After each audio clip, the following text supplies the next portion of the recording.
Shoot, hit his leg, and it's whistled a kick.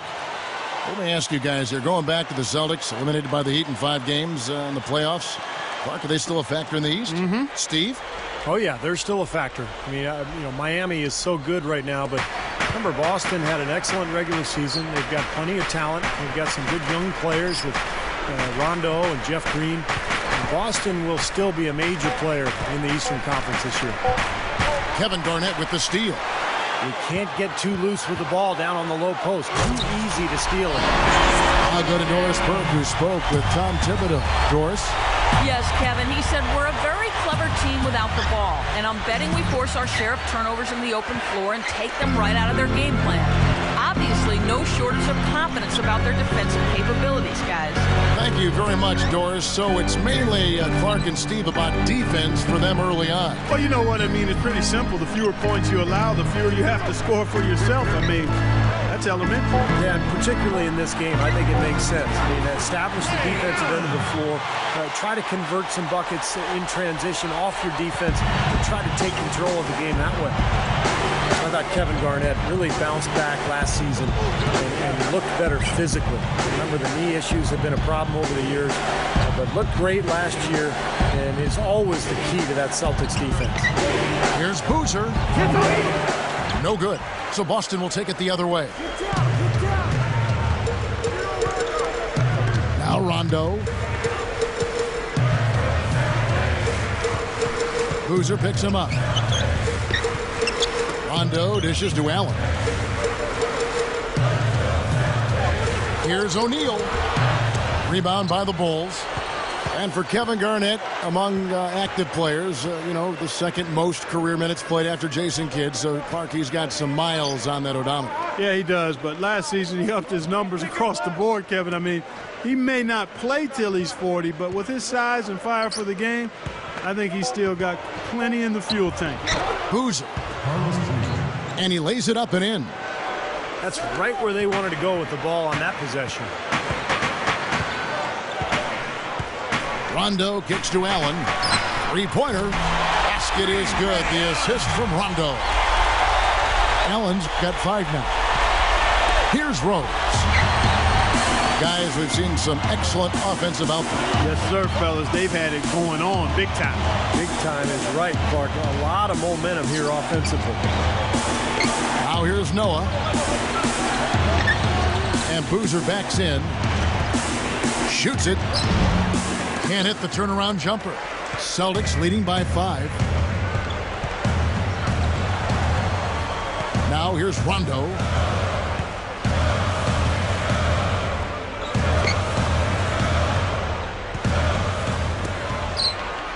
It's a look. And Garnett gets it to go on the assist by O'Neal.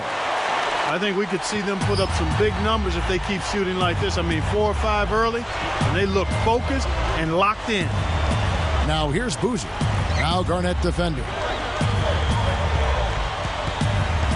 And Boozer backs in. Dang passes to Rose.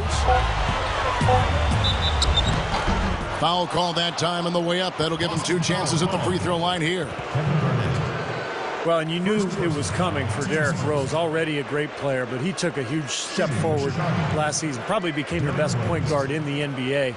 Phenomenal campaign for the Chicago Bulls. It really improved his three-point shooting, which was just amazing.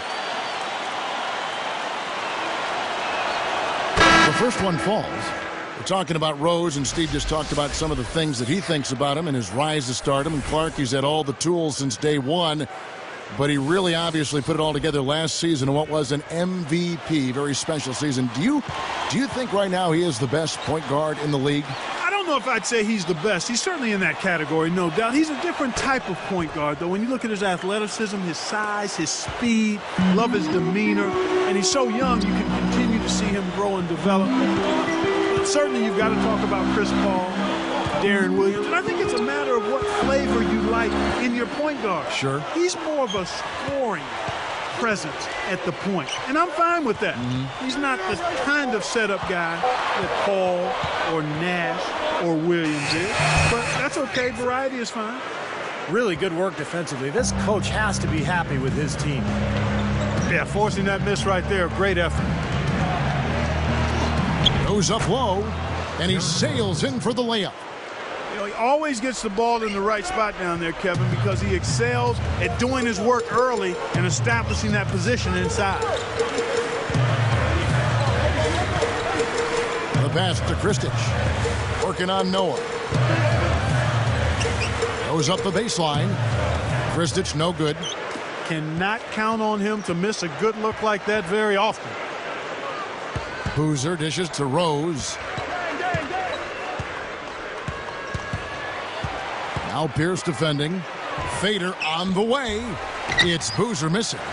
Yeah, he's struggled with his shot this quarter, and he's got to find a groove somehow. He feeds it to Noah. And Boozer backs in. Second chance shot. Deflected by Garnett. Right now, he's in a bit of a funk. I look for them to look at other options on offense. Now here's Rondo. He's tightly guarded.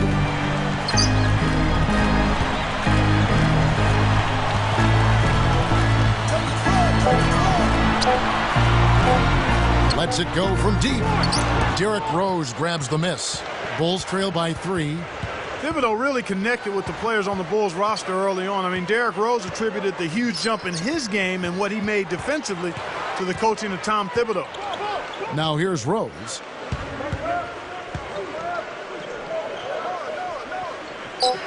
The Bulls need to get a shot off here. Puts up a 3. And it's going to be a 24-second shot clock violation. They turn it over. Celtics ball.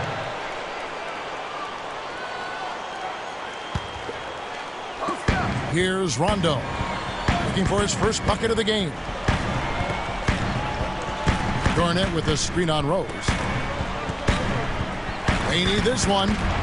And Garnett misses. Well, Clark, and it just wasn't Rose, as you mentioned. I mean, the whole team bought into his coaching philosophy. And, Steve, you've always said, and Clark has too, that when the best player follows, everybody else will follow.